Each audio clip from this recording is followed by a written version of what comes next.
चला आज मी तुम्हाला बेटावर असणारी आमची नारळाची बाग दाखवतो। त्यासाठी आम्ही दोघांनी बोटचं इंजिन घेतलं आणि आम्ही निघालो आमच्या मुचकुंदी नदीवर। नदीवर जाणारा रस्ता आमच्या माळ्यातून जातो आणि या माळ्यात भात कापणी झाली की कुळीत पेरला जातो। तर ही आहे पूर्ण कुळदाची शेती। आम्ही पोचलो नदीकाठी, तोपर्यंत काका होडी घेऊन आले। हे इंजिन प्रथमेशने जर्मनीवरून मागवलं होतं आणि ते लावून आम्ही निघालो बेटावर असणाऱ्या आमच्या नारळीच्या बागेत। या बेटाचं नाव आहे मजुरे जुबे। हे आमच्या घरापासून हार्डली 20 ते 25 मिनिटाच्या अंतरावर आहे। मात्र होडीने गेलं तर 5 ते 7 मिनिटातच पोहोचता येतं। म्हणून आज आम्ही ठरवलं की होडी घेऊन जायचं आणि नारळ पडलेले असतील तर ते सुद्धा घेऊन यायचे आणि मस्त दुपारच्या उन्हात शाळेचं पाणी पिऊन यायचं। गावाकडे आल्यानंतर काय काय करायचं याचे सर्व प्लॅन्स आम्ही दोघं भाऊ जवळजवळ महिनाभर करत असतो आणि त्याप्रमाणे ते सर्व प्लॅन्स आम्ही अंमलात देखील आणतो। 10 मिनिटाच्या राईडनंतर आम्ही पोचलो ते म्हणजे मजुरे जुब्यात। काकांनी होडी बांधली आणि आम्ही गेलो आमच्या नारळीच्या बागेत।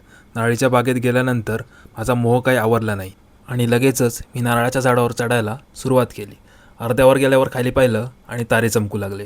मग काय शेवटी दुसऱ्या एका काकांना बोलवलं आणि आम्ही शाळी पाडून घेतली। दुपारच्या भर उन्हात शाळ्याचं पाणी पिण्याची मजा काही वेगळीच असते। मी झटपट शाळी फोडली आणि शाळ्याचं थंडगार पाणी शांतपणे प्यायला सुरुवात केली।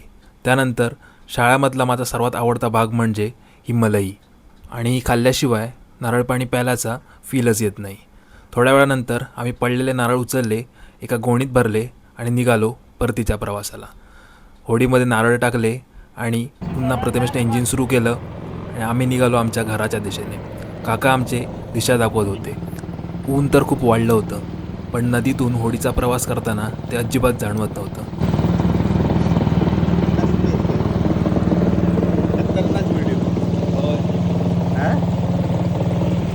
पुन्हा भेटूया एका नवीन व्हिडिओसोबत। तोपर्यंत धन्यवाद।